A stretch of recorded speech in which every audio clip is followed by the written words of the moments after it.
So మనకి ఇక్కడ ఇచ్చిన ప్రాబ్లమ్ని మనం సాల్వ్ చేయబోతున్నాము.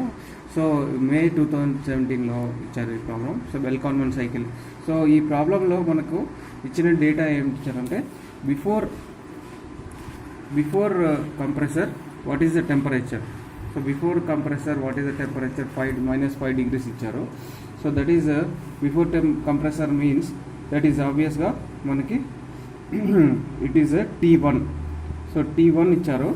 తర్వాత ఇట్ ఈస్ మళ్ళీ pressure it is compressing from 1 bar to 4.5 bar. అంటే P1 ఇచ్చారు, P2 ఇచ్చారు. P1 is equal to 1 bar, P2 is equal to 4.5 bar ఇచ్చారు. So then the compressed air is then cooled to a temperature of 37 degrees centigrade. అంటే once ఈ compress అయిన ఎయిర్ని cool చేశారు. So ఎంతవరకు కూల్ చేశారంటే 37 degrees. అంటే T3 is nothing but 37 degrees.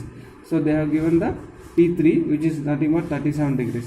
So now we have to find out the COP. So whatever given data we have written down here. ikkada endante T1 is equal to temperature before compression -5 degrees centigrade, adi 268 degrees Kelvin avutundi. Alage temperature of air at the end of cooling vachesi 37 degrees ante T3 manaki 37 degrees. So 310 degrees Kelvin అవుతుంది.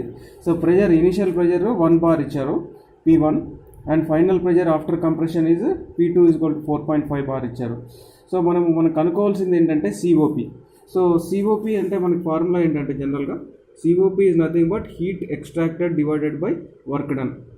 So heat extracted ఎక్కడ జరుగుతుందంటే మనకి ఈ 4 to 1 ప్రాసెస్లో జరుగుతుంది. ఎక్కడైతే రిఫ్రిజిరేటింగ్ effect జరుగుతుందో అక్కడ మనకి హీట్ ఎక్స్ట్రాక్ట్ చేయబడుతుంది. తర్వాత వర్క్ డన్ అనేది total net work done. So net work done మనం క్యాలిక్యులేట్ చేస్తే ఈ రెండింటి రేషియోనే మనకి COP అవుతుంది. So how to calculate the net first heat extracted. So heat extracted అంటే మనకి ఏంటంటే nothing but heat extraction is happening in the process 4 to 1. So that means ఆబ్వియస్గా మనకి heat is observed. So that is generally heat extracted can be calculated using the formula MCP delta T. MCP delta T కాబట్టి మనకి T1 తెలుసు, T4 తెలీదు, CP already they have given. So M అనేది ఇవ్వకపోయినా మనకి per KG calculate చేసుకోవచ్చు. So MCP delta T వేస్తే మనకి హీట్ ఎక్స్ట్రాక్టెడ్ వస్తుంది. So at the same time heat rejected కూడా మనం కనుక్కోవచ్చు.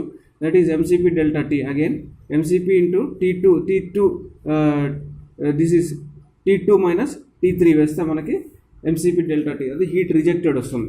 So how to calculate those 2 things అనేది మనం చూద్దాము. సో T1 మనకు తెలుసు, T4 తెలియదు కాబట్టి సో ఫస్ట్ మనం క్యాలిక్యులేట్ చేయాలి.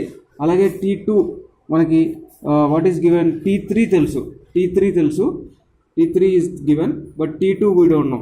So we have to find out this missing temperature that is T2 and T4. We don't know. We already know T1 and T3. So T2 and T4 కనుక్కుంటే మనకి heat extracted and heat rejected వచ్చేస్తాయి.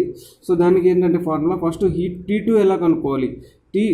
Process 1 to 2 is isentropic compression కాబట్టి in isentropic compression మనకు relation ఏంటంటే T2/T1 is equal to P2/P1 to the power of gamma minus 1 by gamma.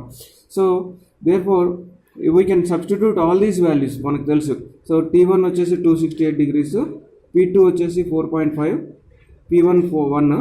So and gamma minus 1 by gamma that is equal to మనకి 412 degrees Kelvin వస్తుంది. So so మనకి T2 వచ్చేసింది. T2 వచ్చేసిన తర్వాత మనం next ఏంటంటే we can calculate the T4 కూడా.